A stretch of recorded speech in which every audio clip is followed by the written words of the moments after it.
Pada video kali ini, saya akan membahas tentang Pancasila dalam arus sejarah bangsa Indonesia sebelum kemerdekaan. Yang pertama, saya akan membahas tentang pengusulan Pancasila. Tokoh-tokoh yang berbicara dalam sidang BPUPKI menurut catatan sejarah diketahui bahwa sidang tersebut menampilkan beberapa pembicara, yaitu Mr. Muhammad Yamin, Insinyur Soekarno, Ki Bagus Hadikusumo, dan Mr. Supomo. Keempat tokoh tersebut menyampaikan usul tentang dasar negara menurut pandangannya masing-masing. Meskipun demikian, perbedaan pendapat di antara mereka tidak mengurangi semangat persatuan dan kesatuan demi mewujudkan Indonesia merdeka. Salah seorang pengusul calon dasar negara dalam sidang BPUPKI adalah Insinyur Soekarno yang berpidato pada 1 Juni 1945. Pada hari itu, Insinyur Soekarno menyampaikan 5 butir gagasan tentang dasar negara sebagai berikut. Yang pertama, nasionalisme atau kebangsaan Indonesia.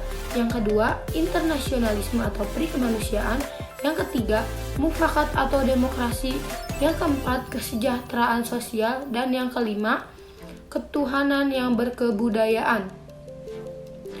Setelah pidato Soekarno, sidang menerima usul nama Pancasila bagi dasar filsafat negara yang diusulkan oleh Soekarno, dan kemudian dibentuk panitia kecil 8 orang, yaitu Ki Bagus Hadikusumo, Kiai Haji Wahid Hasyim, Muhammad Yamin, Sutarjo, dan A.A. Maramis.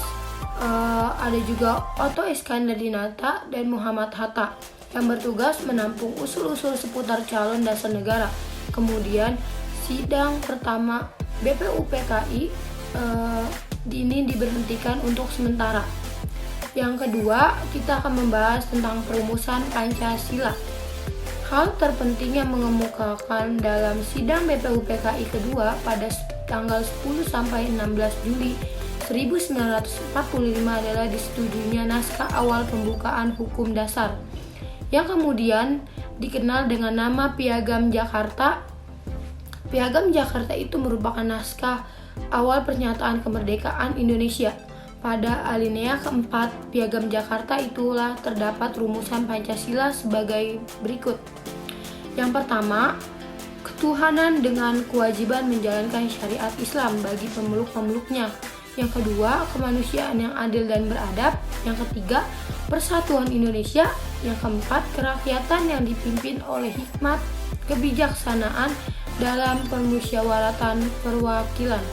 Nah, yang kelima adalah keadilan sosial bagi seluruh rakyat Indonesia. Naskah awal pembukaan hukum dasar yang dijuluki Piagam Jakarta ini kemudian hari dijadikan pembukaan Undang-Undang Dasar 1945 dengan sejumlah perubahan di sana-sini. Yang ketiga, kita akan membahas tentang periode pengesahan Pancasila. Sehari setelah proklamasi kemerdekaan Indonesia, yakni 18 Agustus 1945, PPKI bersidang untuk menentukan dan menegaskan posisi bangsa Indonesia dari semula bangsa terjajah menjadi bangsa yang merdeka. PPKI yang semula merupakan badan buatan pemerintah Jepang, sejak saat itu dianggap menjadi sebagai badan nasional atas prakarsa Soekarno. Anggota PPKI ditambah 6 orang lagi dengan maksud agar lebih mewakili seluruh komponen bangsa Indonesia. Indonesia sebagai bangsa yang merdeka memerlukan perangkat dan kelengkapan kehidupan bernegara seperti dasar negara, undang-undang dasar, pemimpin negara, dan perangkat pendukung lainnya. Putusan-putusan penting yang dihasilkan mencangkup hal-hal berikut. Mengesahkan undang-undang dasar negara, memilih presiden dan wakil presiden yang pertama yaitu Soekarno dan Bung Hatta. Yang ketiga itu membentuk KNIP. Sejarah bangsa Indonesia juga mencatat bahwa rumusan Pancasila yang disahkan PPKI ternyata berbeda dengan rumusan Pancasila yang bermaksud dalam Piagam Jakarta. Hal ini terjadi karena adanya tuntutan dari wakil yang mengatasnamakan masyarakat Indonesia bagi Timur yang menemui Bung Hatta yang mempertanyakan 7 kata di belakang kata ketuhanan yang dengan kewajiban menjalankan syariat Islam bagi pemeluk-pemeluknya.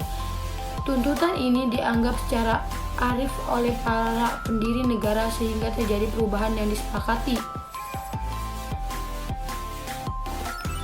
yaitu dihapuskannya 7 kata yang dianggap menjadi hambatan di kemudian hari dan digantikan dengan istilah yang Maha Esa. Sekian, terima kasih.